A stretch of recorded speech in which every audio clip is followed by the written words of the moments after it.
पैसा कमाना अक्ल नहीं है, पैसा संभालना असली समझ है।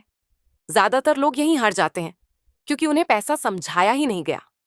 मैं छोटा था, अमीर, पापा मुझे पैसे नहीं देते थे, वो मुझे सोचने देते थे। गरीब पापा कहते थे पैसा बचाओ, अमीर पापा कहते थे पैसा समझो। स्कूल हमें सिखाता है गणित, इतिहास, विज्ञान, लेकिन स्कूल नहीं सिखाता पैसा कैसे आता है, पैसा कैसे जाता है, पैसा कैसे रुकता है। यही कारण है अच्छी नौकरी वाले लोग भी पैसे की परेशानी में रहते हैं। जैसे ही सैलरी आती है, खर्च शुरू हो जाता है। EMI बिल, लाइफस्टाइल, सैलरी खत्म, फिर इंतजार, अगली सैलरी का यही चक्र सालों चलता रहता है। इसे कहते हैं रैट रेस। मानव दिमाग तुरंत आराम चाहता है। साइकोलॉजी में इसे कहते हैं इंस्टेंट ग्रेटिफिकेशन। जब पैसा आता है, दिमाग कहता है खर्च करो, खुशी लो, लेकिन भविष्य का डर आज की खुशी से हमेशा हार जाता है। फाइनेंशियल लिटरेसी का मतलब सिर्फ पैसा कमाना नहीं। फाइनेंशियल लिटरेसी मतलब इनकम, एक्सपेंस, एसेट्स, लायबिलिटीज को समझना। एसेट आय आपको पैसा देता है, लायबिलिटी आपसे पैसा लेता है। समस्या ये है, ज्यादातर लोग लायबिलिटी को एसेट समझ लेते हैं।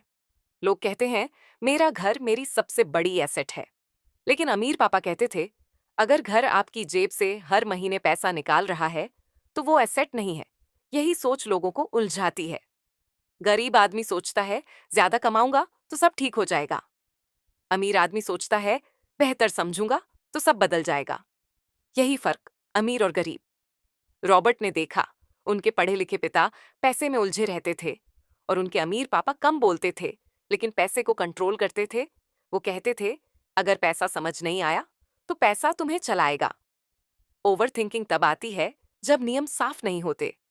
पैसा डरावना लगता है क्योंकि हमें उसका सिस्टम नहीं पता। ज्ञान डर को शांत कर देता है। सवाल ये नहीं है आप कितना कमाते हैं, सवाल ये है आप कितना रखते हैं और कितने समय तक रखते हैं। फाइनेंशियल लिटरेसी आपको यही सिखाती है पैसा अच्छा है या बुरा। ये फैसला पैसा नहीं करता, ये फैसला आपकी समझ करती है।